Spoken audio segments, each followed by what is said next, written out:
ज्ञान से विहीन सब मूढ़ हैं।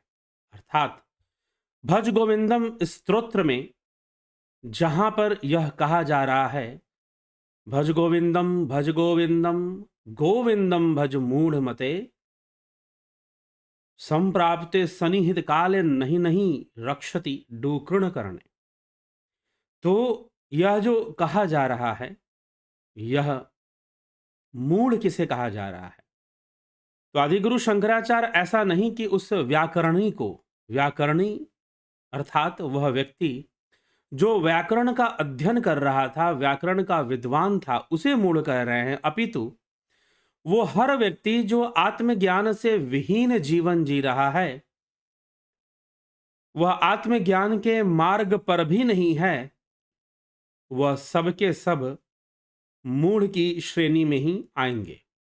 उनके कहने का तात्पर्य यह है। और वो किस प्रकार से अपने तथ्य को रखते हैं, तो वह भी है, साथ में वो गीता के अध्ययन, भगवान के भजन, इन सब का अर्थ कर रहे हैं, इन सब के बारे में वो बता रहे हैं। ठीक,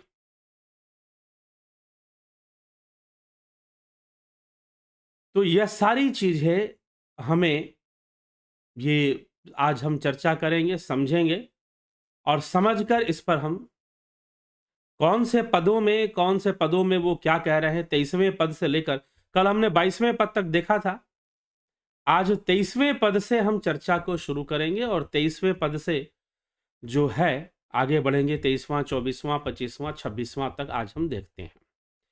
तो आदिगुरु शंकराचार्य कहते हैं 23वें पद के अंतर्गत, कस्त्वं कोऽहं कुत आयातः कामे जननी कोमे तातः इति परिभावय सर्वं सारं विश्वं त्यक्त्वा स्वप्न विचारम। तुम कौन हो, मैं कौन हूं, कहां से आया हूं, मेरी माता कौन है, मेरा पिता कौन है, सब प्रकार से इस विश्व को आसार समझकर इसको एक स्वप्न के समान त्याग दो। यह संपूर्ण विश्व एक स्वप्न के मानिंद है। जैसे स्वप्न से उठते ही, निद्रा से जगते ही स्वप्न का कोई महत्व नहीं रह जाता, स्वप्न में दिखने वाली वस्तुएं पराई हो जाती हैं, हम उन पर ध्यान नहीं देते और यह मान लेते हैं यह तो स्वप्न था। लेकिन जिस समय हम स्वप्न देख रहे होते हैं, उस समय तो वह स्वप्न ही सत्य नजर आ रहा होता है, लेकिन उठते ही स्वप्न का सारा प्रसार, सारा अनुभव शून्य हो जाता है, खत्म हो जाता है। वैसे ही तुम इस संसार को स्वप्न ही समझो। मृत्यु के बाद जीवात्मा जब अपने इस जीवन को देखती है, जो इस शरीर के साथ जिया, वह उसे स्वप्न के मानिंद ही प्रतीत होता है, एक लंबी सी कहानी की तरह ही उसे दिखाई देती है। आगे फिर कहते हैं, वही मई चान्य त्रैको विष्णु व्यर्थ कुप्यशी महेशनु भव संचित्तः सर्वत्र त्वं वांछस्य चिराधधि विष्णुत्वम। तुम में, मुझ में और अन्यत्र भी सर्वव्यापक वह विष्णु ही तो हैं। क्या तुम उस सर्वव्यापक विष्णु को जानते हो या मात्र उन्हें किसी रूप और भाव में ही देखते हो? तो इसीलिए तुम स्वयं को जान लो, तुम हो कौन, तुम कौन हो, मैं कौन हूं, कहां से आया हूं, मेरी मां कौन, पिता कौन, यह सब कुछ स्वप्न के मानिंद है। तुम उस परम तत्व में ध्यान लगाओ, वह विष्णु ही परम तत्व स्वरूप है, तुम उसको जान लो और समचित सर्वत्र त्वम, तुम समचित हो जाओ, समान भाव हो जाओ, समभाव से सर्वत्र देखो, सारी दुनिया को, प्रत्येक जीव में तुम्हें विष्णु नजर आए। वह सर्वव्यापक विष्णु ही है, मुझ में और अन्यत्र भी वह सर्वव्यापक विष्णु ही है। यहां पर विष्णु, विष्णु तत्व के लिए कहा जा रहा है, विष्णु भाव या रूप के लिए नहीं कहा जा रहा, तत्व के लिए कहा जा रहा है। तो तत्व रूप में अभी कोई चर्चा पीछे कर रहा था कि शिव तत्व, विष्णु तत्व क्या अलग अलग है? जी नहीं, तत्व रूप में दोनों एक हैं। तत्व रूप में दोनों एक हैं। एक कुर्ता है, एक टोपी है, एक पैजामा है। तत्व रूप में पजामा, टोपी, कुर्ता सब एक है। तो तत्व रूप में शिव और विष्णु दोनों ही एक है, अलग अलग नहीं है। ठीक, तो इसीलिए यहां पर तत्व रूप की चर्चा करते हुए कहा जा रहा है कि सर्वव्यापक विष्णु, तुम व्यर्थ ही क्रोध करते हो। यदि तुम शाश्वत विष्णु पद को प्राप्त करना चाहते हो तो सर्वत्र समान चित्त वाले हो जाओ। ऐसा क्यों कह रहे हैं? क्योंकि वह जो वृद्ध ब्राह्मण, जो व्याकरणी ब्राह्मण है, वह वैष्णव ब्राह्मण है। वह वैष्णव ब्राह्मण है, इसीलिए उसको इस प्रकार से विष्णु पद का शब्द का प्रयोग करते हुए उस वैष्णव ब्राह्मण को समझा रहे हैं आदि गुरु शंकराचार्य। क्योंकि आदि गुरु शंकराचार्य को वैष्णव पद से या वैष्णव मत से कोई समस्या नहीं है, या उनके लिए विष्णु का नाम लेना या शिव का नाम लेना या देवी का नाम लेना कोई मतभेद उनके मन में नहीं है। हां, जो बाद में जो विचारक आए वो मतभेद लेकर आए। शंकर ने उनका विरोध नहीं किया क्योंकि वो तो बाद में आए। बाद में आने वालों ने कुछ अद्वैत विचारधारा का विरोध किया, परंतु वो बाद में आए। शंकर तो पहले ही आ चुके थे, इसलिए शंकर के मन में किसी के प्रति कोई द्वेष या कोई भेदभाव नहीं है। इसीलिए उस ब्राह्मण को समझा रहे हैं कि तुम्हारे इष्ट भगवान विष्णु हैं, तो तुम पूर्णतः उनमें लीन हो जाओ। क्योंकि प्रारंभिक जो भक्ति आगे बढ़ेगी वह तो भावना का आधार लेकर बढ़ेगी। और आदि गुरु शंकराचार्य ने देखा कि यह वैष्णव ब्राह्मण है, निश्चय ही इसकी जो निष्ठा है, इसकी जो श्रद्धा है, वह श्री विष्णु में अवश्य ही होगी। इसीलिए तुम्हारा जो भी इष्ट है, तुम उसी में अपनी भावनाओं को एकाग्र कर दो, तुम एक ही भाव हो जाओ। जैसे मीराबाई कृष्ण भाव में एक ही भाव हो गई, लेकिन जब मीराबाई रहस्य को जान गई तो भक्तिमयी मीराबाई ने कहा कि राम और कृष्ण में कोई भेद नहीं है। पायो जी मैंने राम रतन धन पायो, वस्तु अमोलक दई मेरे सतगुर कृपा कर अपनायो। उस सारे भेदों को वो खत्म कर देती है। अब उसको वो परम तत्व चाहिए, वही विष्णु, वही राम, वही शिव, शिव तत्व है वो।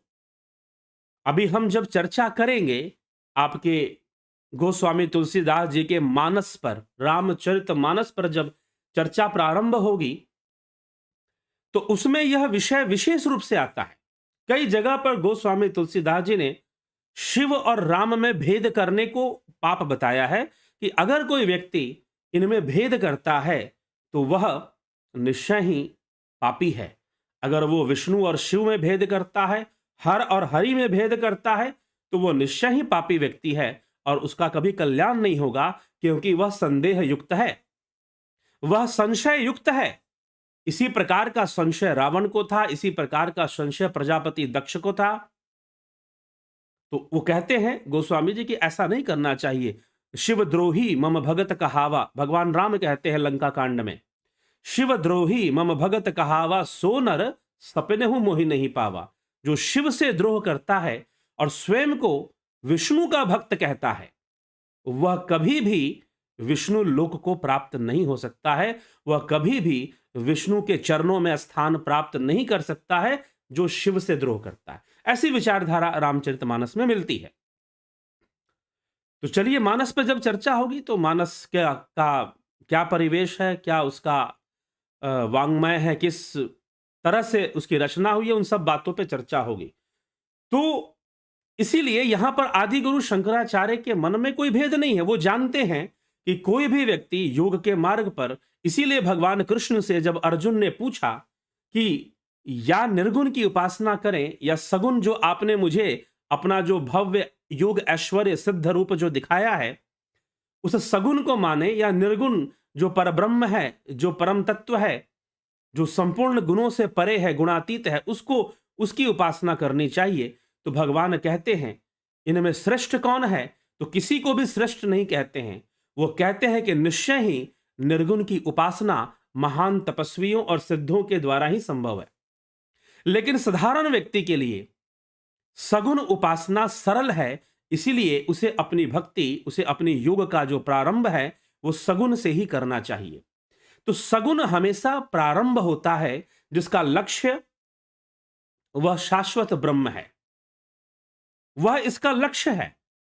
प्रारंभ सगुण से होगा। बिल्कुल वैसे ही बच्चे को सिखाना है क, बच्चे को सिखाना है ए, आप सिखाओगे ए फॉर एप्पल।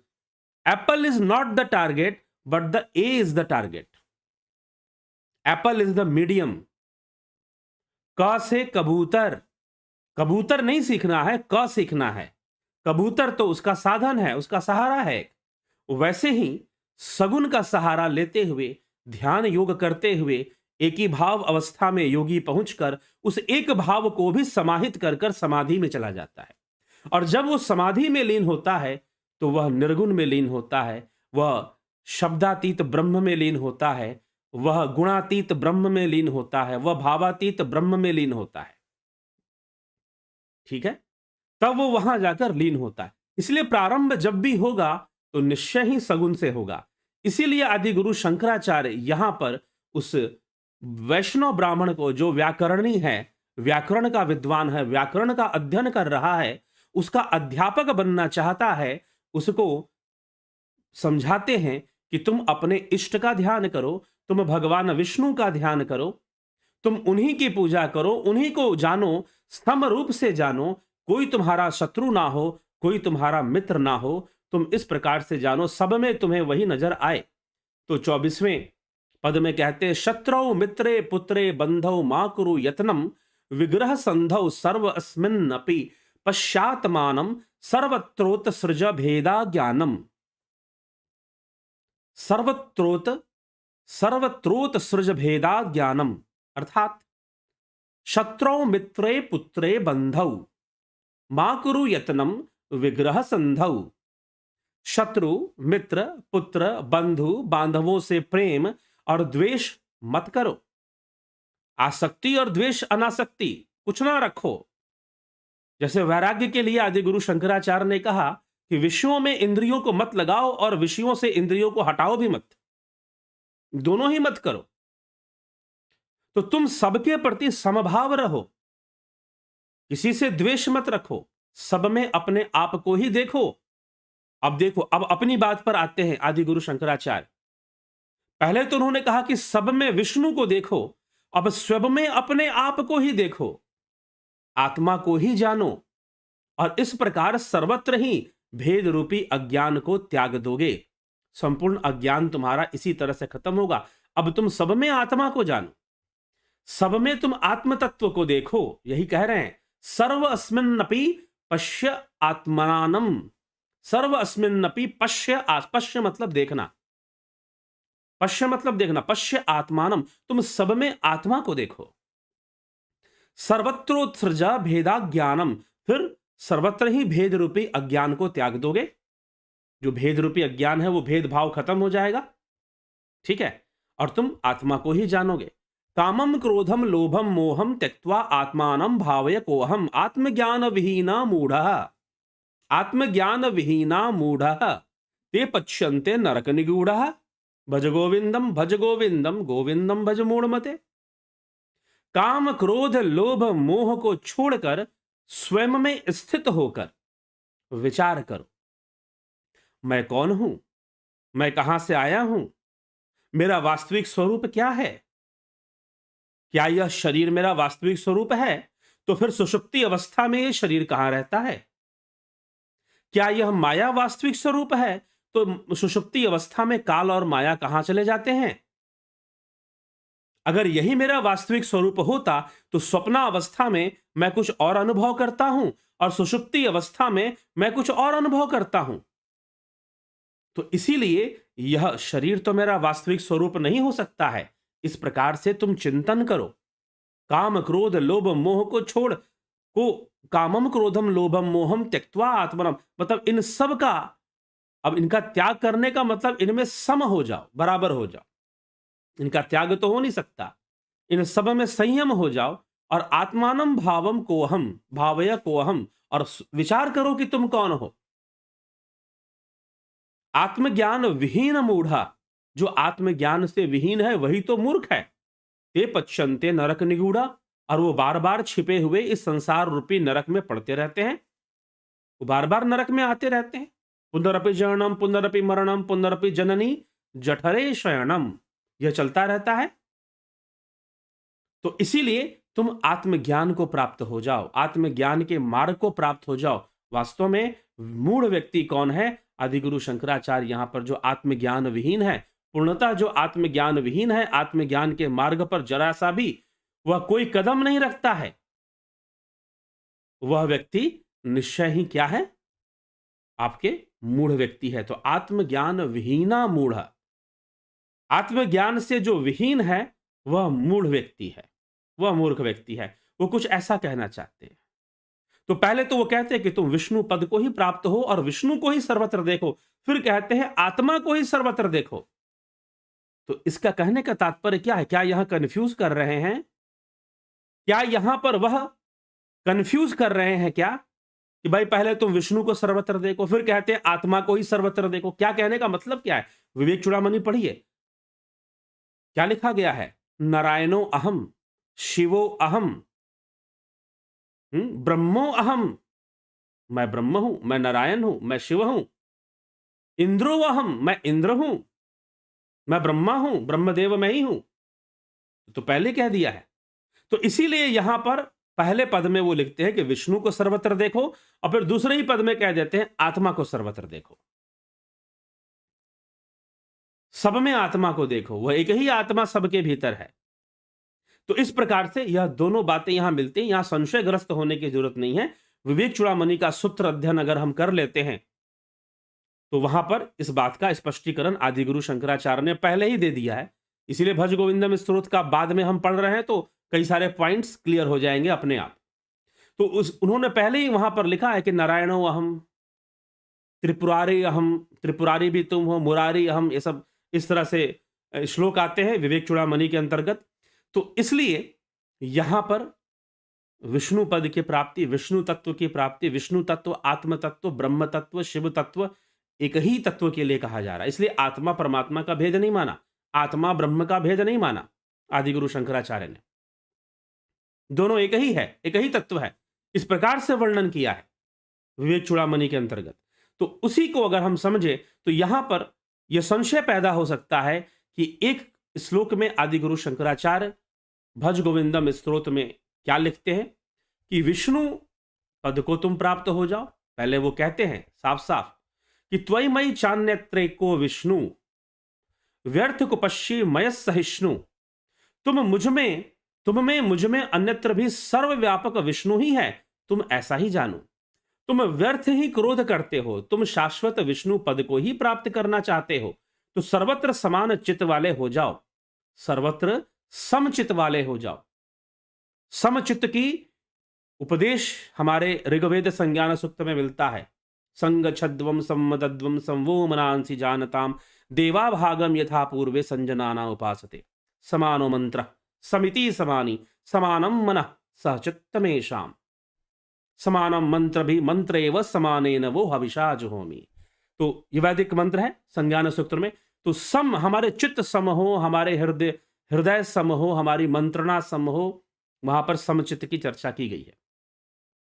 तो तुम समता को प्राप्त हो जाओ, तुम्हें में मुझ में और अन्यत्र भी सर्वव्यापक विष्णु ही है, तुम व्यर्थ ही क्रोध करते हो और तुम शाश्वत विष्णु पद को प्राप्त करना चाहते हो, तो सर्वत्र समान चित्त वाले हो जाओ, सर्वत्र समान चित्त वाले हो जाओ। शत्रो मित्रे पुत्रे बंधो मां कुरु यत्न विग्रह संधो सर्वस्मिन्नपि पश्य आत्मानम, सब में आत्मा को देखो। पहले वह सर्वव्यापक विष्णु को देखो, फिर सब में आत्मा को देखो। इसका मतलब कि आत्मा ये विष्णु दो अलग अलग चीजें हैं क्या? यह प्रश्न बनता है। आत्मा और विष्णु क्या दो अलग अलग चीजें हैं? तो जी नहीं, अद्वैत सिद्धांत के अनुसार और शंकर अद्वैत सिद्धांत के अनुसार, शंकर अद्वैत सिद्धांत के अनुसार विष्णु तत्व और आत्मा एक ही वस्तु है, एक ही चीज, एक ही सत्ता है। ये दो अलग अलग चीजें समझकर आदिगुरु शंकराचार्य यहां पे नहीं कह रहे। ठीक, तो पहले सर्वव्यापक, सबको, सब में विष्णु को देखो, सब में आत्मा को देखो। तो दो चीजों को देखेंगे क्या? यहां पर संशय ना करें, यहां पर भ्रमित ना हो। अद्वैत सिद्धांत को समझेंगे तो यह बात समझ में आ जाएगी। ठीक, तो इस तरह से यहां पर वो कहते हैं कि तुम सब में आत्मा को देखो, सब में आत्मा को जानो और विकारों का निराकरण करते हुए, त्याग करते हुए तुम जानो कि तुम कौन हो, और जो आत्मज्ञान से विहीन है वही वास्तव में मूढ़ व्यक्ति है, और वही संसार रूपी नरक में बार बार पड़ता है। उसी का बार बार आना जाना रहता है, वही बार बार इस संसार के नरक में पड़ता है। इस प्रकार से आदि गुरु शंकराचार्य यहां पर इस बात का चिंतन करते हैं। ठीक है, तो जिज्ञासुओं, इस विषय को, एक छोटा सा पॉइंट था विष्णु और आत्मा का, और आत्मविहीन से जो जो व्यक्ति आत्मज्ञान से विहीन है, वास्तव में उसी के लिए मूढ़ शब्द का प्रयोग यहां हो रहा है। बार बार जो रिपीट हो रहा है, भज गोविंदम भज गोविंदम गोविंदम भज मूढ़मते। हे मूढ़मती, तू गोविंद का भजन कर। उसको ये समझाया जा रहा है, बताया जा रहा है। तो ये मूढ़ शब्द का प्रयोग किस हेतु हुआ है? किसी व्यक्ति को मूढ़ नहीं कहा जा रहा है, बल्कि आत्मज्ञान से विमूढ़ और आत्मज्ञान के मार्ग पर ना चलने वाला प्रत्येक व्यक्ति ही मूढ़ है। या तो आत्मज्ञानी हो या आत्मज्ञान के में प्रयासरत हो, तो भी वो मूढ़ नहीं है, क्योंकि प्रयासरत है तो मूढ़ कैसे? और आत्मज्ञानी है तो फिर तो आत्मज्ञानी है ही, फिर तो वो आत्मज्ञानी है ही। और नहीं, अगर कोई प्रयास नहीं करता आत्मज्ञान के लिए, तो वो निश्चय ही मूढ़ है। तो उसके लिए यहां पर भज गोविंदम गोविंदम भज मूढ़मते, इस प्रकार से आदि गुरु शंकराचार्य यहां वर्णन करते हैं। ठीक है जिज्ञासुओं, तो इस विषय को इस प्रकार से हमें समझते हुए आगे बढ़ना चाहिए। और जैसा कि आपको विदित है कि प्राकृतिक चिकित्सा का कार्यक्रम और ध्यान योग का कार्यक्रम शुरू होने वाला है। तो यह जो कार्यक्रम है ध्यान योग का 11 फरवरी से शुरू होगा, और जो प्राकृतिक यह 1 मास का ये कार्यक्रम होता है, ड्यूरेशन 1 मंथ, यहाँ पर आप इस ऐड में देख सकते हैं। और guided meditation, transcendental meditation, spiritual healing की टेक्निक्स इसमें सिखाई जाती हैं। ध्यान करवाया जाता है, ध्यान योग में कैसे गहराई में उतरना है यह बताया जाता है। जो आत्मज्ञान का मार्ग है, ध्यान योग निधिध्यासन, विवेक चूड़ामणि में स्वयं ही आदि गुरु शंकराचार्य इसे कहते हैं। तो ये जो ध्यान योग का कोर्स होता है, यह जो ऑनलाइन मेडिटेशन यहां पर लिखा गया है, ये पूरी तरह से इसका आधार शास्त्र सम्मत है। ये अपने आप से कोई मनगढ़ंत चीजें नहीं बताई हुई हैं, कोई कुछ नया एक्सप्लोर करने के चक्कर में पहले वाला और खराब कर दिया, कुछ ऐसा यहां पर नहीं है। ये पूरी तरह से शास्त्र सम्मत आधार लेकर यहां जो भी टेक्निक बताई जाती है ध्यान योग की, शास्त्र सम्मत आधार से कैसे भावातीत अवस्था में हम उतरे, कैसे हम उस अवस्था में पहुंचे, शांत अवस्था में, और उसके लिए हम क्या करें कि हम निःशब्द हो जाएं, हमारे प्राणों की चंचलता शांत हो जाए, और हम अद्भुत शांति और आनंद का अनुभव और स्वरूप की उपलब्धि कर पाएं। वो कौन सी विधि से धीरे धीरे गहरे ध्यान में उतरना चाहिए, उस प्रोसेस में ध्यान की क्रियाएं बताई जाती हैं। ठीक है, तो यह शास्त्र सम्मत विचार पे ही आधारित होता है, यह जो मेडिटेशन टेक्निक है। और बहुत हमारे शास्त्रों में बहुत सारे गहरे सूत्र हैं ध्यान के, लोग उन पर कोई अनुसंधान नहीं करते तो वो मिलते भी नहीं है। फिर यह समस्या हो जाती है। अगर हम सही से जाएं और सही बताने वाला कोई मिल जाए, तो निश्चय ही उसका अभ्यास भी बहुत ही अच्छा हो जाता है। ठीक, और वो भी संभव हो जाता है। अगला प्राकृतिक चिकित्सा 14 फरवरी से, ध्यान योग 11 फरवरी, प्राकृतिक चिकित्सा 14 फरवरी से इस कार्यक्रम का भी प्रारंभ होगा, शरीर के स्वास्थ्य के लिए। क्योंकि प्राकृतिक चिकित्सा में आप स्वयं अपना डॉक्टर बनते हैं। प्राकृतिक चिकित्सा में आप स्वयं अपना डॉक्टर बनते हैं। ठीक है, nature itself is the best physician, nature itself is the best physician. बस प्रकृति के कुछ रहस्यों को जानना है, अपने ही शरीर के प्रकृति के कुछ रहस्यों को जानना है, और फिर कुछ क्रियाओं को करना है, और स्वयं से करना है। कोई डॉक्टर नहीं करवाएगा, खुद से कर लेना है। तो निश्चय ही यह प्राकृतिक चिकित्सा का कार्यक्रम वरदानी कार्यक्रम है, आप जरूर इसका लाभ उठाएं तो अच्छा रहेगा। ठीक है, तो चलिए अब आगे बढ़ते हैं, और आपके कमेंट्स पर देखते हैं कि आपकी टिप्पणी क्या कहती है, उस पर विचार कर लेते हैं। क्या प्रश्न आप करते हैं? बबीता धीमान जी बहुत अभिनंदन, विक्रम सिंह जी, स्मिता सावंत जी, शंकर प्रसाद जी, प्रणाम आचार्य जी, कन्हई कुमार जी। ब्रह्म का विवर्त प्रकृति है, उसके बाद जो प्रकट हो रहा है उसको विकासवाद समझना चाहिए। सबको विवर्त, ब्रह्म अद्वैत में ब्रह्म का ही विवर्त है सब कुछ। विकास भी जो हो रहा है वो विवर्त के रूप में ही हो रहा है, ऐसी मान्यता है। As you might be knowing, tomorrow 5 Feb 2022, our Honorable PM will be inaugurating the 66 meters idol of Sri Ramanujacharya. It is termed as a symbol of equality. Some agencies and media is the ridiculing it, saying how come bowing to a Vaishnava Brahmin a symbol of equality. They are questioning the ways of the Acharya, saying what he has done to the Dalits and to eradicate the caste system. Jai Sachidanand Om Tatsat. This is the state of people who are triggered by foreign agencies who are funding such things. The same agencies that fund religious conversions. Yes, you are very right. तो Ramanujacharya, the founder of विशिष्टाद्वैत, स्वामी रामानुजाचार्य जो थे, उनके ऊपर एक video हम पहले कर चुके हैं, स्वामी रामानुजाचार्य के ऊपर। और विशिष्टाद्वैत की विचारधारा पर चर्चा अभी तुरंत आने वाली है, चिंता मत कीजिए। वैसे यहां पर शंकर प्रसाद जी ने प्रश्न किया है कि कल बसंत पंचमी के दिन, कल बसंत पंचमी है, शुभ दिन है, माता सरस्वती की पूजा होती है। विद्या की देवी, विद्या भाव की वृद्धि हेतु, शिक्षा के प्रचार हेतु और समाज में विद्या के महत्व को समझाने के लिए इस प्रथा का प्रचलन शुरू किया गया कि हम माता सरस्वती की पूजा करें।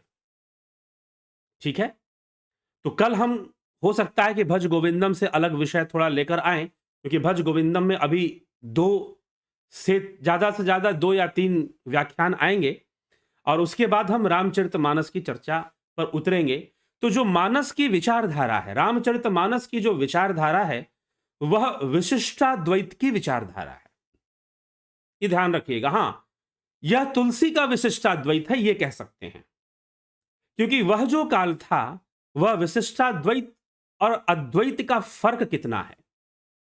विशिष्टाद्वैत और द्वैत का फर्क बस इतना है कि समंदर के किनारे लहरें उठती हैं, निश्चय ही समंदर और लहरों में भेद नहीं है, लेकिन जो पर्यटक जाते हैं, जो टूरिस्ट जाते हैं, वो लहरों को देखने जाते हैं, वो लहरों का आनंद उठाने जाते हैं।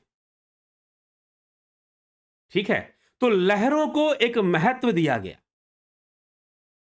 अद्वैत की स्वीकृति की गई, अद्वैत की स्वीकृति लेते हुए भी लहरों को महत्व दिया गया, दैट इज कॉल्ड विशिष्टाद्वैत। मतलब यह जो भावना है, भाव शक्ति है, यह उस ब्रह्म सागर की लहरें मान लो आप, भाव शक्ति को। तो रामानुजाचार्य ने भाव शक्ति को इंपॉर्टेंस दे दिया, भाव शक्ति को। ठीक है, बात सही है कि यह संपूर्ण जगत ब्रह्म है, फिर भी जो भाव युक्त जो भक्ति है उसका विशेष महत्व है, क्योंकि साधारण मनुष्य के लिए तो वही तो साधन बनेगा। अभी भी हमने भज गोविंदम में चर्चा कर ली। इसीलिए उन्होंने भगवान को ब्रह्म का अवतार मान लिया, मतलब कि ब्रह्म ही भगवान के रूप में आते हैं। वैसे तो संपूर्ण जगत ब्रह्म है, संपूर्ण जीव ही ब्रह्म है, परंतु जो विशेषा अवतार है, विशेषा अवतार जैसे कृष्ण का अवतार है, जैसे शिव का, भगवान शिव हैं। अब तुलसीदास जी की मानस विशिष्टाद्वैत की विचारधारा पे है, रामानुजाचार्य की विचारधारा पे, क्योंकि शंकराचार्य के बाद जब कहते हैं कि आदि गुरु शंकराचार्य के काफी समय हो चुके थे, 100 वर्ष से ऊपर हो गए होंगे लगभग, विदेशी आक्रमण भी देश में होने शुरू हो गए थे, उस टाइम पर रामानुजाचार्य जो थे, उस समय संसार को माया बताकर, सब कुछ माया है, सब कुछ माया है, सब कुछ माया है, ऐसा कहकर अद्वैतवादी काफी लोगों को सन्यासी बनाते थे या फिर इस तरह से इस कार्य में लगाते थे कि भाई माया है छोड़ दो, तो उनको मायावादी संबोधन इस कारण से दिया गया क्योंकि अद्वैतवादी फॉलोवर्स के अंदर जो बड़े बड़े मठाधीश उसमें बने थे उनमें विकृति आई। तो उनमें विकृति आने से हम शंकराचार्य में विकृति नहीं मान सकते या शंकर सिद्धांत में विकृति को मानना संभव नहीं है। तो उस विचारधारा को छोड़कर रामानुजाचार्य ने अद्वैत से विशिष्टाद्वैत की एक विचारधारा को वो लेकर आते हैं और इस भाव जगत को माया माया कहकर इसका तिरस्कार मत करो, इसका भी इंपॉर्टेंस है क्योंकि यही साधन है। महर्षि पतंजलि का सिद्धांत प्रकृति ही साधन है, भोग का भी मोक्ष का भी। तो इसको मिथ्या कहकर, इसको व्यर्थ कहकर तुम क्या करने जा रहे हो? फिर तुम में उन बौद्धों में कोई अंतर नहीं। बौद्ध भी यही कहते थे कि संसार व्यर्थ है, ठीक है, लेकिन यह संसार ही तो साधन है। इसलिए सांख्य का सिद्धांत, सांख्य योग का सिद्धांत प्रकृति को इतना महत्व देता है क्योंकि प्रकृति ही साधन बनती है। तो उसी रूप में रामानुजाचार्य ने भाव जगत को महत्व देना शुरू कर दिया और भाव जगत को महत्व देकर इष्ट को महत्व दिया। आपके इष्ट, अब गोस्वामी तुलसीदास जी तो शिव महिमा भी बहुत गाते हैं मानस में, तो तुलसी का विशिष्टाद्वैत मानस के अंदर देखने को मिलता है, लेकिन वो प्रेरित है रामानुजाचार्य के विशिष्टाद्वैत से क्योंकि जिस श्रृंखला में गोस्वामी तुलसीदास जी हुए, जिस परंपरा में हुए, वह विशिष्टाद्वैत की परंपरा थी। गोस्वामी तुलसीदास जी उस परंपरा में हुए, तो इसीलिए रामानुजाचार्य, अब यहां पर जो प्रश्न है, पहले मैंने सोचा कि रामानुजाचार्य के बारे में कुछ चर्चा हो जाए। आप और अच्छे से जानना चाहते हैं तो चैनल पर विशिष्टाद्वैत के ऊपर, रामानुजाचार्य के ऊपर, आचार्य रामानुजाचार्य पे वीडियो बनी हुई है। आप उसको, उनके जीवन के बारे में भी बताया गया है कि क्या क्या उनके जीवन में घटनाएं घटी थी। आप वो सब सारी चीजें देख सकते हैं, वो वीडियो आपको प्राप्त हो सकता है। लेकिन यहां पर जो प्रश्न है कि जो कल रामानुजाचार्य के 66 मीटर आइडल श्री रामानुजाचार्य के सिंबल ऑफ इक्वालिटी के रूप में इसे प्रस्तुत किया जा रहा है, तो क्या यह सत्य है, क्या यह सही है? तो वो कह रहे हैं कि भाई एक वैष्णव ब्राह्मण कहना रामानुजाचार्य के लिए पूरी तरह से सही नहीं, क्योंकि वो एक विचारधारा लेकर आए थे। उसमें इष्ट कोई भी हो सकता है, जैसे तुलसी ने शिव को बहुत महत्व दिया है, भगवान शिव को। हालांकि वाल्मीकि रामायण में शिव महिमा नहीं है या शिव कथा नहीं आती, लेकिन रामचरितमानस में भगवान राम से पहले शिव की कथा आती है। शिव कथा का वर्णन पहले हो जाता है, बालकांड में ही हो जाता है, तब राम कथा शुरू होती है। तो इसलिए यह कहना, रामानुजाचार्य ने क्या किया, इक्वलिटी का मंत्र वो लाए थे कि नहीं लाए थे? बिल्कुल लाए थे। ये तो थोड़ा सा भी आप अगर मध्यकालीन भक्ति इतिहास का अध्ययन करेंगे, अगर आप मध्यकालीन भक्ति इतिहास का अध्ययन करेंगे तो आपको स्पष्ट हो जाएगा। रामानुजाचार्य के शिष्य थे स्वामी रामानंद। रामानंद का नाम सब लोग जानते हैं, कबीर के गुरु, गुरु नानक के गुरु।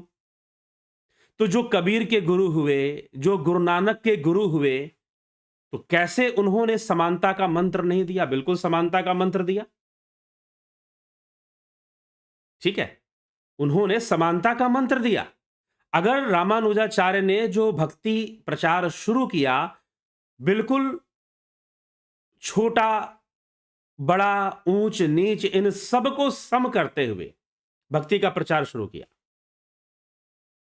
ठीक है, तो निश्चय ही समानता को लाने के लिए उन्होंने किया। और यह जो क्रांति थी रामानुजाचार्य के, पूरे भारत में यह फैलनी शुरू हो गई। जगह जगह ऐसे संत ज्ञानेश्वर उसी परंपरा में हुए। उनके पिता विठल पंथ स्वामी रामानंद के शिष्य थे। संत ज्ञानेश्वर महाराष्ट्र के अंदर वाकरी संप्रदाय जो है, ज्ञानेश्वरी को जो मानते हैं, श्रीमद् भगवद गीता का भाष्य है ज्ञानेश्वरी, संत ज्ञानेश्वर के द्वारा लिखा हुआ। तो जो 4 भाई बहन थे, निवृत्तिनाथ, संत ज्ञानेश्वर, मुक्ताबाई, ये जितने भी थे, ये सब उसी परंपरा से थे, रामानुजाचार्य की परंपरा से थे। और संत ज्ञानेश्वर ने तो भैंस से भी गायत्री मंत्र बुला दिया, बोला कि तुम ऊंच और नीच जाति की बात करते हो, हम में और इस जीव में भी फर्क नहीं है, वो एक ही आत्मा है। एक ही शक्ति है जो इस भैंस के अंदर भी है और मेरे अंदर भी है और तुम्हारे अंदर भी है। इसलिए तुम सबको देखो। अभी भज गोविंदम स्तोत्र में आदि गुरु शंकराचार्य क्या संदेश दे रहे हैं? शत्रुओं मित्रों पुत्र बंधु सब में तुम समान रूप से रहो भाई। तुम्हारा शत्रु है, मित्र है, तो दूसरी जाति का तो कोई मतलब नहीं। जब शत्रु के लिए अब समानता लाने की बात कही जा रही है, समभाव रखने की बात कही जा रही है, तो फिर छोटी जाति और ऊंची जाति का तो कोई मतलब नहीं। इसलिए जो उस समय जो भक्ति क्रांति आई, रविदास तक पहुंची, तो तभी पहुंची जब ऐसे महान विभूतियां हुई जिन्होंने समभाव से अपना कर्म किया और भक्ति का प्रचार किया, समभाव से किया। इसीलिए अगर रामानुजाचार्य की मूर्ति की स्थापना स्टैच्यू ऑफ इक्वालिटी के रूप में की जा रही है, तो इसमें तनिक भी कोई मतभेद नहीं है। उसी सब श्रृंखला में आगे चलकर चैतन्य महाप्रभु हुए। चैतन्य महाप्रभु के कुछ शिष्य जो थे, वह जो है आपके इस तरह से जो विशिष्टता द्वैत के बाद द्वैत, द्वैता द्वैत, भेदा भेद, इस तरह के कई विचारधाराएं सामने आती हैं। ठीक, तो यह सारी विचारधाराएं आती हैं। चलिए, वो एक अलग बात है कि एक जगह पर जाकर इन विचारधाराओं ने गॉड डिपेंडेंसी को बहुत ज्यादा बढ़ा दिया था। तो गॉड डिपेंडेंसी को बहुत ज्यादा डेवलप कर दिया था, बहुत ज्यादा ही बढ़ा दिया था, जो कि एक समस्या के रूप में सामने आती है बाद में चलकर। तो विचारधाराओं में, क्योंकि देखा गया आदि गुरु शंकर सिद्धांत को काटने का सामर्थ्य किसी में नहीं होता था, लेकिन जब विशिष्टाद्वैत में रामानुजाचार्य ने वहां पर शंकर सिद्धांत या फिर उस समय के जो अद्वैतवादी थे उनका विरोध किया, तो उसका आधार लेकर आगे के ने सोचा कि अरे भाई, वो उसको कैंसिल कर रहे हैं तो हम भी इनको कैंसिल कर देते हैं। तो द्वैतवाद आया, तो द्वैतवाद ने रामानुजाचार्य को भी कैंसिल करने की कोशिश की। तो एक श्रृंखला सी चल गई जिसमें थोड़ी सी आप पढ़ेंगे तो लगता है कि जैसे कि एक दूसरे को काटने की ही श्रृंखला चल पड़ी है, ऐसा लगने लग जाता है। परंतु जहां तक भक्ति क्रांति की बात थी, तो आप अगर भक्ति क्रांति पढ़ेंगे, चाहे वो बसेश्वर हो, चाहे वो महादेवी अक्का महादेवी हो दक्षिण भारत के अंदर, चाहे वो महाराष्ट्र के अंदर, गुजरात के अंदर होने वाले नारायण स्वामी हो, विशिष्टाद्वैत की विचारधारा थी, नारायण स्वामी हो, या फिर जितने भी हो, चाहे वो गोस्वामी तुलसीदास जी हो, यूपी के अंदर, यूपी तो अब बना है ना, तब यूपी थोड़ी ना था, तब यूपी नामक कोई राज्य नहीं हुआ करता था। ठीक है, ये तो राज्यों का बंटवारा देखो आपने कर लिया, 70 साल पहले हुआ, आपने बना दिया ये, आपने बना दिया वो। उस समय का हिसाब किताब पहले का बहुत अलग था। तो इसलिए जो है रामानुजाचार्य स्टैच्यू ऑफ इक्वलिटी, क्योंकि बिना भेदभाव, बिना ऊंच जाति नीची जाति, बिना कुछ देखे रामानुजाचार्य ने जो क्रांति छेड़ी, भक्ति क्रांति, उस भक्ति क्रांति में जो लोग जुड़ते गए, उन सब ने जात पात को छोड़कर भक्ति का प्रचार किया। और जो किसी भी जाति के थे, जो शूद्र कहलाते थे या जिनको नीच समझा जाता था, उनको भी यह विश्वास दिलाया कि तुम भी भक्ति कर सकते हो, भगवान की भक्ति कर सकते हो, योग कर सकते हो, तुम अपना कल्याण कर सकते हो। और आज भी कर रहे हैं लोग, ठीक है, आज भी कर रहे हैं। अगर आप जाति पाति की इस तरह से बात करोगे, तो कई लोग ऐसे हैं जो बहुत बड़े योगी बने और वो किसी ऐसी जाति से नहीं आते थे। स्वयं बाबा रामदेव, स्वामी रामदेव जी जो है पतंजलि योग पीठ के जो संस्थापक है हरिद्वार, तो ऐसे कई लोग जो कि कुछ ऐसी जाति कह लीजिए या ऐसी बिरादरी से माने जाते थे, लेकिन फिर भी वो आगे बढ़े। तो रामानुजाचार्य ने एक क्रांति छेड़ दी थी, एक बिगुल छेड़ दिया था समानता का, कि भाई ईश्वर की नजर में सब समान है, तुम समान हो जाओ। आदि गुरु शंकराचार्य तो खुद अपने विचारों में सबको समान मान ही रहे हैं, वो तो सब ब्रह्ममय है मान रहे हैं। और जब भक्ति क्रांति आई, उस भक्ति क्रांति के श्रृंखला में जो कनेक्ट होते गए, बहुत लोग कनेक्ट हुए, बहुत लोग तिरुवल्लुवर हुए, बसेश्वर हुए, अक्का महादेवी हुए, और आपके दक्षिण भारत के अंदर, कर्नाटका के इतिहास में आप जाएंगे तो वहां पर बहुत सारे संतों का नाम आता है। संत तुकाराम हुए महाराष्ट्र के अंदर, संत ज्ञानेश्वर हुए, ठीक, उनको ब्राह्मण समाज से निष्कासित कर दिया गया था। तो इस प्रकार से ऐसे कई महापुरुष हुए जिन्होंने इन सभी भेदभाव को खत्म करके उन्होंने अपने ज्ञान का प्रचार किया, उन्होंने भक्ति का प्रचार किया। और सबसे बड़ी बात, क्यों ना करें? श्रीमद् भगवद गीता के 9वें अध्याय में ही भगवान श्री कृष्ण जब कह देते हैं कि भाई चाहे शूद्र हो, चाहे स्त्री हो, चाहे वैश्य हो, कोई भी हो, और तू तो क्षत्रिय है, फिर भी तू क्यों चिंता करता है? वो सब के सब मुझे तत्व रूप से जान सकते हैं। श्रीमद् भगवद गीता 9वां अध्याय, सेकंड लास्ट श्लोक जाके पढ़ लीजिए, रटा हुआ नहीं है अभी, ठीक है? तो इसीलिए जब श्रीमद् भगवद गीता इतनी पहले लिखी गई और उसमें जब ये बात लिखा गया, चाहे कोई शूद्र हो, चाहे कोई शूद्र छोड़ दीजिए, सबसे पहला शब्द उसमें है चांडाल। चांडाल हो, शूद्र हो, वैश्य हो, स्त्री हो, कोई भी हो, वह उस ब्रह्म पद को प्राप्त कर सकता है, मेरे परम धाम को प्राप्त कर सकता है। तो बात ही खत्म। तो जब श्रीमद् भगवद गीता में, तो उन्होंने वही प्रचार किया, आगे बढ़ाया। तो इसीलिए अगर स्टैच्यू ऑफ इक्वालिटी के रूप में रामानुजाचार्य की स्टैच्यू की स्थापना की गई है, तो इसमें कोई बुराई नहीं है, इसमें कुछ भी गलत नहीं है, और यह तो होना ही चाहिए। भक्ति क्रांति के, वो मध्यकालीन भक्ति क्रांति के वो सूत्रधार थे, उन्होंने उसको आगे बढ़ाया था, तो निश्चय ही उनको स्टैच्यू ऑफ इक्वालिटी बताने में कोई समस्या वाली बात तो नजर नहीं आती है। हाँ, जिनको विरोध करना है वो लोग इस कारण से अपना विरोध करते हैं। तो चलिए, ये एक अलग चर्चा होगी, कल भी इस पे चर्चा करेंगे।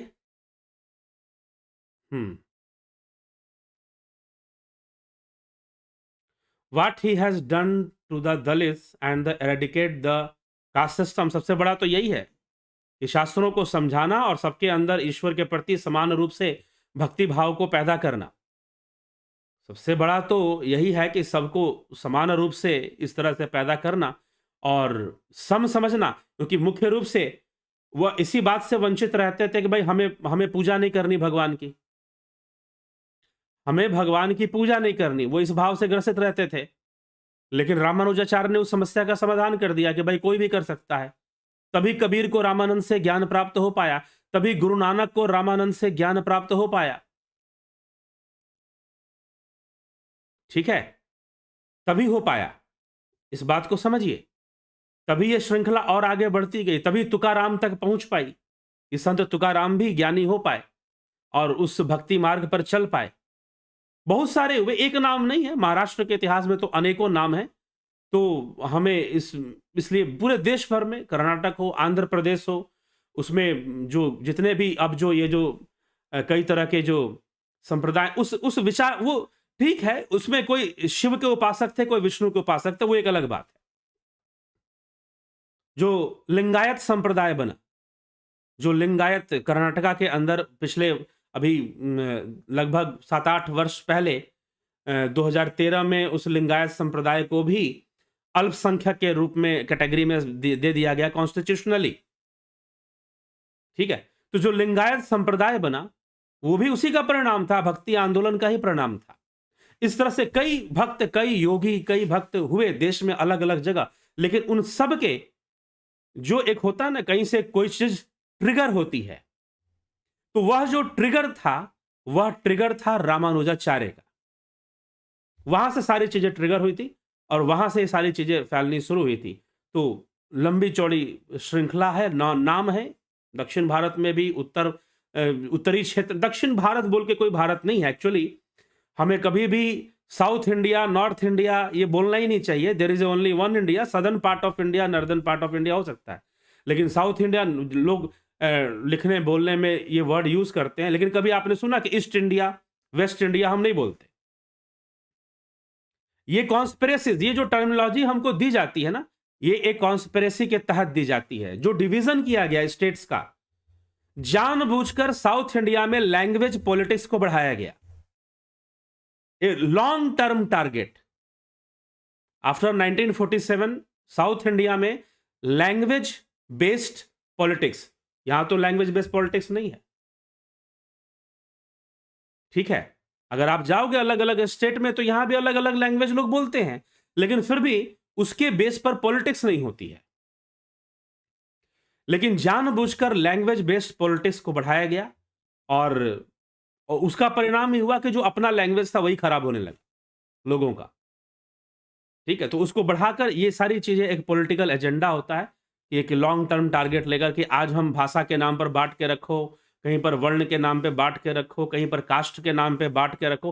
पॉलिटिशियंस टूल, पॉलिटिक्स टूल है ये सारी चीजें। तो हमें ये इस कॉन्स्पिरेसी को समझना चाहिए और इसको समझते हुए जो सांस्कृतिक रूप से जो हमारा जो इतिहास रहा है, अगर हम उसमें जाएंगे, अगर हम उस इतिहास में जाएंगे, इसलिए लोगों को चाहिए कभी भारत भ्रमण पे निकले और भारत भ्रमण पर जो कल्चरल यूनिटी है आपको देखने को मिलेगी जब आप गांवों में जाओगे, अलग अलग क्षेत्रों में जाओगे और वहां पर बेसिक कल्चर कौन से फॉलो होते हैं, तो आपको पता चलेगा ये तो मेरे गांव में भी होता है, ये तो मेरे गांव, मैंने खुद जाकर जब ये चीजें देखी, भ्रमण किया, पूर्वोत्तर क्षेत्रों में भी भ्रमण किया, आसाम के अंदर और कई क्षेत्रों में, तो जाकर जब वहां पर जो गांव में जो कल्चर फॉलो हो रहे हैं, तो पता चला कि ये सब तो हमारे यहां भी होता है, इस तरह से तो वहां भी होता है। तो हर जगह आपको एक कल्चरल यूनिटी देखने को मिलेगी और उसका कारण था,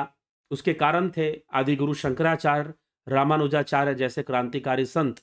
तो इसलिए इसमें कोई दो राय नहीं है कि स्टैच्यू ऑफ इक्वलिटी अगर नाम दिया गया है, तो वो मैं तो चाहता हूं कि भाई हर जगह आप जो है संतों की इस प्रकार के निर्माण होना चाहिए, आप चले जाओ। लेकिन पता नहीं ऐसा क्यों नहीं है कई जगह। मैं अब जो है चलिए आप अगर बिहार ही घूमने आ जाए, मगध क्षेत्र में आप घूमने आ जाएं, तो आपको कहीं पर भी मगध क्षेत्र में, हाँ ठीक है, चाणक्य के नाम पर आपको जगहों स्थानों का नाम मिल जाएगा, चाणक्यपुरी मिल जाएगा, कौटिल्य नगर मिल जाएगा, ठीक है, ऐसे आपको स्थान दिल्ली में भी मिलेंगे, दूसरे शहरों में भी मिलते हैं।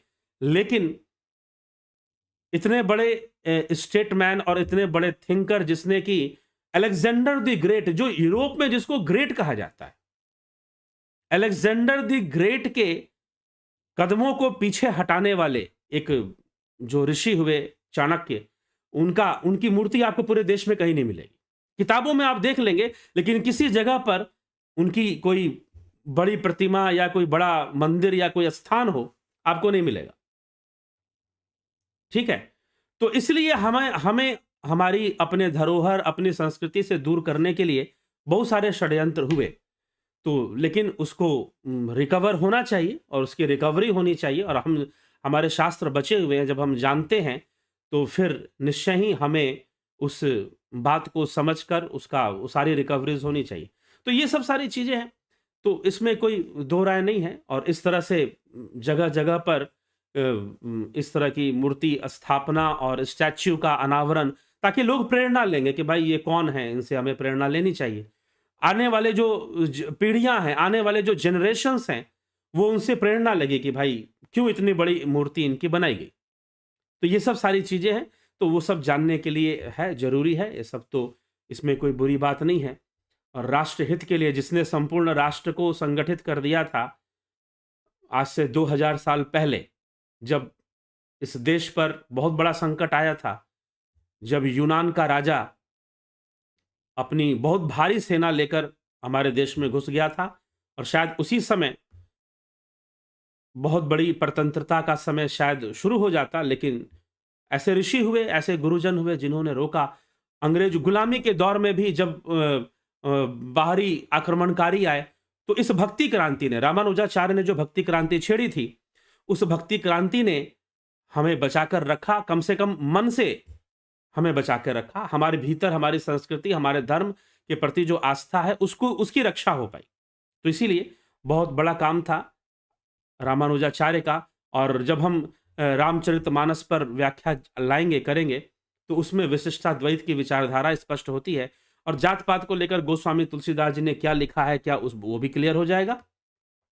बहुत सारे लोग प्रश्न करते हैं इस विषय में, तो वो भी क्लियर होगा। तो चलिए, तो ये चीज है, आगे बढ़ते हैं, चर्चा करते हैं।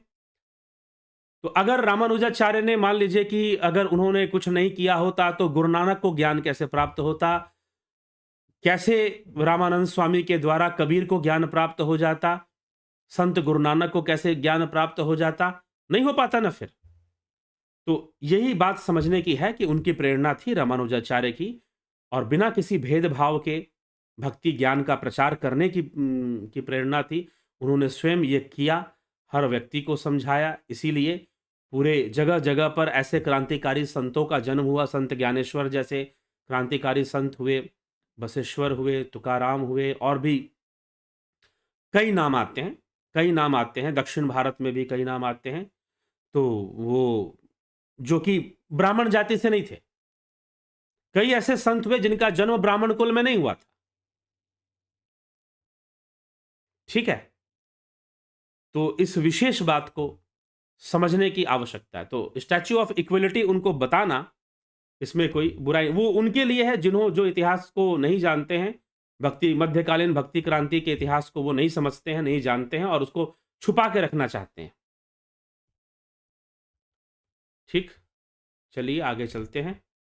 गोविंद प्रसाद नीमा जी, संयुक्ता पटेल जी, Bimla Shah ji, Jagat Narayan ji, Raju Pal ji, Avani Pradhan ji, Usha Srivastava ji, Vinod Kumar Sood ji, AK Singh ji, Shivam Bhatt ji. Today morning there was a programme on Atmabodha, wish to have a series on that in future. Atmabodha series बाद में कभी आएगा, लेकिन अभी जो टुडे मॉर्निंग में जो चल रहा है वो आदि गुरु शंकराचार्य के जीवन चरित्र पे चल रहा है, उनकी जीवन लीला पे वो चल रहा है, वो कथा है। आदि गुरु शंकराचार्य के जीवन में कौन कौन सी घटनाएं घटी और कैसे वो अपनी समाधि तक पहुंचते हैं, तो वो सारी, कहाँ उनको ज्ञान प्राप्त होता है, कैसे संन्यास लेते हैं, कैसे कहाँ कहाँ शास्त्रार्थ करते, वो सारी व्याख्या वहां पर आपको मिलेगी। वो कथा पूरी वहां पर मिलेगी, एक एक करके, लगातार प्रतिदिन नहीं आ रही, एक दिन गैप करके आ रही है, तो वो आपको इस प्रकार से मिलती रहेगी। ठीक? विंदेश्वरी मिश्रा जी, रमेश पेशवानी जी, क्या रावण भविष्य को जानता था? वेदों को भी जानता था, फिर भी वह ब्रह्म ज्ञान की ओर क्यों नहीं गया? राम जी को उसने साधारण नर ही समझा, क्यों? कृपया बताएं। माया, माया के वशीभूत, अहंकार के वशीभूत, और क्या? राम प्रकाश जी, सविता नायक जी, माधुरी कोल्हे जी, रतन सिंह जी, रूपलाल विश्वकर्मा जी, चितरंजन बरुआ जी, योगेंद्र पंडित जी, बलवंत सिंह गोहिल जी, AK सिंह जी, दशरथ पटेल जी, रचना RK जी, विष्णु चंद्र मौर्य जी, नरेंद्र रघुवंशी जी, जोंती दत्ता जी, उज्जवल छेत्री जी, AK सिंह जी, पंकज सोनी, कल्पना बागड़े जी, जलाराम रायकार, राम टेकर कुमार, गणेश पवार, पंकज सोनी, निरंजन सिंह। मैंने कल जो क्वेश्चन पूछा था उसका आंसर आज मिल गया, गोविंद को ही क्यों भजना। ठीक है जी। निरंजन सिंह जी, दीपक जना जी, हेमंत वांगखड़े जी। Water is present in ice necessarily, but ice may not present in water. Hence, it is advisable to find both water and ice simultaneously. This analogy is applicable to praise the importance of Sagun Bhakti. Okay? Sagun Bhakti is a medium to achieve Nirgun. There is a no difference and there is a no conflict between Sagun. There is a no conflict between Sagun and Nirgun. वो दोनों कोई शत्रु नहीं है, निराकार और साकार का कोई झगड़ा नहीं है, कोई लड़ाई नहीं है। ठीक? जय श्री हरि महाराज। राकेश मराठे जी, अनूप नमस्कार स्वामी जी। पितरों के बारे में उपनिषद क्या कहते हैं? चर्चा हो चुकी है इस विषय पर, पितरों के बारे में उपनिषद क्या कहते हैं। ठीक? पितर योनि है, जीव की ही है। शंकर राजपूत जी, देवकरण केलकर जी, जय Shri Ram, omniscient almighty. Kamtekar Kumar, nice explanation. Ruplal Vishwakarma ji, आपकी एनालिसिस काल और तदनुसार आध्यात्मिक विवेचना के परिप्रेक्ष्य में आज समझाना और सिखाना बहुत ही कन्विंसिंग है। बहुत बहुत अभिनंदन है AK भट्ट जी आपका। शक्ति सिंह जाला जी, आत्मज्ञान दृढ़ कैसे करें? ध्यान योग करते जाइए, नहीं तो नहीं किया है तो कोर्स ज्वाइन कर लीजिए। आत्मा जागृत कैसे करें? संत नामदेव हैं, संत रोहिदास हैं। जी बिल्कुल, संत नामदेव हैं। संत नामदेव कहते हैं कि जब देखा तव गावा, तव जन धीरज पावा। नाद समाई लो रे सतगुरु भेंट ले देवा। ठीक ना? तो ये संत नामदेव की वाणी है। जब देखा तो गावा तो जन धीरज पावा, नाद समाई लो रे सतगुरु भेंट ले देवा। हे देवा, ऐसे गुरु की शरण में जा जो तुझे उस ब्रह्म से जोड़ेगा, जो तुझे अंतरकरण से जोड़ेगा, किसी ऐसे महापुरुष को प्राप्त हो जा। संत गोरा कुमार संत सातवा, हाँ बहुत सारे संत हैं, बिल्कुल इसमें कोई संशय नहीं है। ट्रू इंडिया, क्या गौतम बुद्ध के रास्ते पर चलकर भगवान को पाया जा सकता है? जी हाँ, आप वहीं पहुंचेंगे। वह भी ध्यान योग का मार्ग है, साधना का मार्ग है, चित्त वृत्ति निरोध का मार्ग है, जो गौतम बुद्ध की साधना है। आएंगे बौद्ध विचारधारा, बौद्ध दर्शन पर सीरीज आएगी। थोड़ा सा भारतीय परिप्रेक्ष्य में कई विचारधाराओं को अभी स्पष्ट करना बाकी है। रामचरितमानस से विशिष्टाद्वैत स्पष्ट होना शुरू हो जाएगा, और उसके बाद आपको सांख्य तो हो ही चुका है, योग भी हो चुका है, वेदांत भी लगभग हो चुका है। तो फिर न्याय पर भी चर्चा होगी। न्याय होगा तो वैशेषिक अपने आप चर्चा में आ जाता है। न्याय और वैशेषिक एक ही आधार के दो विचारधारा हैं, एक ही आधार लेके बात करते हैं, तो उसका भी स्पष्टीकरण हो जाएगा। तो बौद्ध स्पष्टीकरण भी हो जाएगा। अगर अद्वैत समझ में आ गया तो बौद्ध समझना कोई कठिन काम नहीं है। ठीक है?